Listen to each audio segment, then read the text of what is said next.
नमस्कार। हमारा कार्यक्रम में एक बेहतर समाज की ओर में आपका स्वागत है।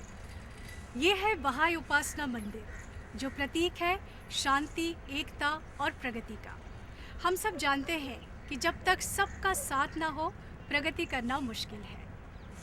पटना से तकरीबन 100 किलोमीटर की दूरी पर स्थित है एक गांव जिसका नाम है खड़े बिगा। कल तक ये गांव अस्वच्छ था, पर आज ये गांव स्वच्छ है, सुंदर है और इसका श्रेय जाता है युवाओं को। सिर्फ खड़े बिगा के युवाओं को ही नहीं, बल्कि आसपास के गांव के युवाओं को भी। हरगामा, तितरामा, पलनी, इन गांव के युवाओं ने भी खड़े बिगा के युवाओं का साथ दिया और उनके गांव की उन्नति में उनकी मदद की। यूँ तो ये युवा हर दूसरे युवा की तरह ही नज़र आते हैं, स्कूल जाते हैं, पढ़ते हैं, खेलते हैं, लेकिन उनकी सोच ज़रा अलग हटकर है।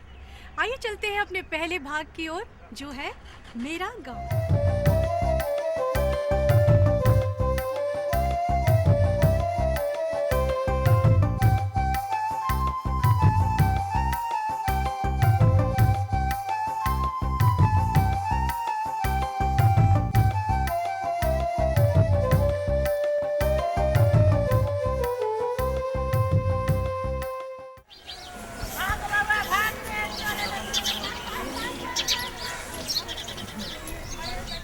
तितरामा को अगर दूर से देखा जाए तो ये बिहार के हर दूसरे गांव की तरह नजर आता है,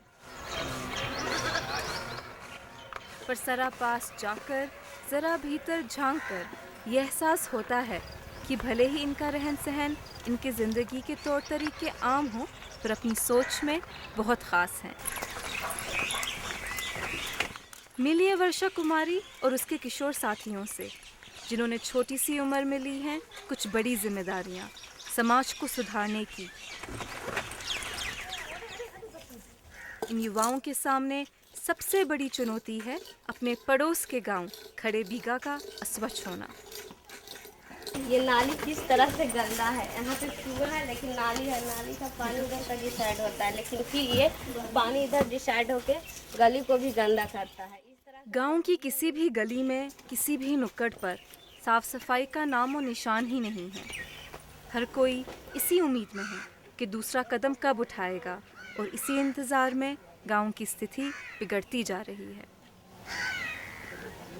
हम तो सफाई आपके गांव में आके करेंगे, लेकिन साथ जो गांव होगा उससे बहुत सारे किसी भी तरह का परिवर्तन लाना आसान नहीं है।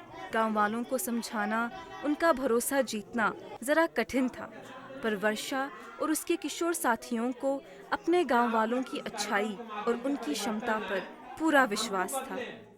जब हमने इस गंदगी को देखा तो हमने सोचा कि यहाँ के लोग स्वच्छ क्यों नहीं रहते हैं। तो हमने सोचा कि अगर इस गांव का सफाई करेंगे तो लोग स्वच्छ रह सकते हैं। इसीलिए मैंने यहाँ इस कार्यक्रम को रखने के लिए सोचा।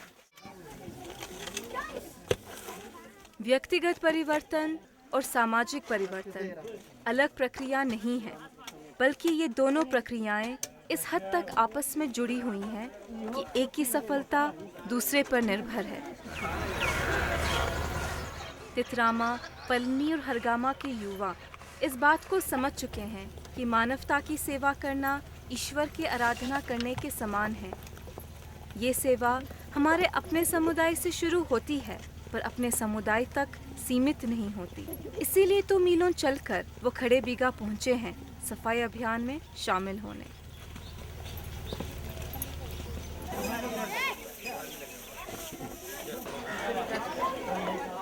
धीरे धीरे नज़ारा बदलता गया। जो लोग पहले हिचकिचा रहे थे, इन युवाओं की मेहनत, इनके साहस और इनके उत्साह को देखकर खुद को रोक नहीं पाए और अंत में इस अभियान का हिस्सा बन गए। जो इस तरह की भावनाएं सबके अंदर विकसित हो, सब लोग करना प्रारंभ कर दें, तो निश्चित है कि भगवान जो अपेक्षा किए हैं कि कैसे दुनिया में जो लोग हैं वो एकता में रहें, लोग आपस में एक दूसरे के कल्याण के बारे में सोचें, पड़ोसियों को कैसे हम सहयोग करें, तो सहयोग, एकता, शांति वो सब कुछ लागू हो जाएगा। अरे राम, बगल के गड्ढे में। कठिन परिस्थितियों में युवाओं की सहनशक्ति, हर स्थिति के अनुकूल अपने आप को ढाल पाना, नई चुनौतियों का सामना करना, और जिससे भी मिले उनको अपनी उत्सुकता और गर्मजोशी से आकर्षित करना कुछ ऐसे गुण हैं जिससे युवा पूरे विश्व को बदल सकते हैं। जिस इंसान की झोली में ये गुण समा गए वो इंसान किसी फरिश्ते से कम नहीं। आशा है इन युवाओं से प्रेरित होकर बाकी सब युवा भी आगे बढ़ेंगे और अपने गांव के उत्थान में योगदान देंगे।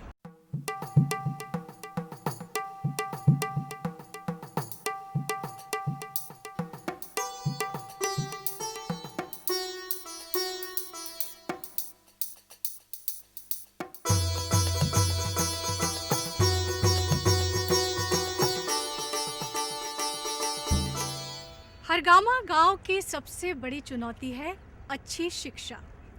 इस गांव का स्थानीय स्कूल बच्चों को वो शिक्षा नहीं दे पाता जिससे कि उनका भविष्य उज्जवल हो। इसलिए गांव के निवासियों ने ये ठान लिया कि वे सब मिलकर एक सामुदायिक स्कूल शुरू करेंगे जहां बच्चों को संपूर्ण शिक्षा प्राप्त हो सके।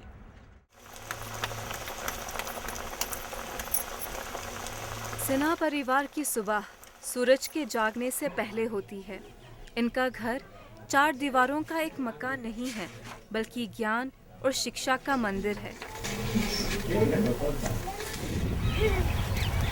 हरगामा के गांव वालों के लिए सबसे बड़ी चुनौती ये थी कि वो अपने बच्चों को संपूर्ण शिक्षा कैसे दिलाएं। इसी कारण गांव के लोगों ने मिलकर चर्चा की और इस नतीजे पर पहुंचे कि समुदाय को ज़रूरत है एक अच्छे स्कूल की। ये स्कूल किसी व्यक्ति का नहीं होगा, ना ही लाभ आधारित होगा, बल्कि पूरे समुदाय से संबंधित होगा। ये एक सामुदायिक विद्यालय होगा। बहाई प्रेरित NGO society of universal learners ने टीचर्स के लिए पटना में एक ट्रेनिंग आयोजित की जिसमें रिचा और रश्मि ने भाग लिया। 3, 4, 5 उनकी क्षमताएं और उज्जवल हुईं। उन्होंने समझा कि एक अच्छा शिक्षक कैसा होता है और संपूर्ण शिक्षा बिना आध्यात्मिक ज्ञान के अधूरी है। सामुदायिक स्कूल की शुरुआत 10-12 बच्चों से हुई और स्कूल में हर साल एक कक्षा जुड़ जाती है। बाकी स्कूल के टीचरों में और कम्युनिटी स्कूल टीचर में ये फर्क होता है कि उन्हें सही किस तरह से हमें खेल के माध्यम से पढ़ाना है, किस तरह से प्यार से पढ़ाना है। और सभी स्कूल में है कि डंडा यूज कर लेते हैं अपने बच्चे को संभालने, पर यहाँ पर वो नहीं यूज हो पाता है। रिचा, रश्मि और आरती ने अपना सारा वक्त इन बच्चों की शिक्षा के लिए समर्पित किया है। ऐसा नहीं है कि रश्मि को जिंदगी ने बेहतर अवसर नहीं दिए। ऐसा भी नहीं है कि किस्मत कभी रिचा के दरवाजे पर नहीं खटखटाई। ये रास्ता उन्होंने खुद चुना क्योंकि उनको एहसास था कि वो प्रगति किसी काम की नहीं जिसमें सब शामिल ना हों। वो कामयाबी किसी काम की नहीं जो खुद तक ही सीमित हो। कुछ ऐसे ही लोगों की बदौलत से भरोसा कायम है, इरादे बुलंद हैं, उम्मीद छूटी नहीं है। सच तो यही है कि अभी भी देर हुई नहीं है।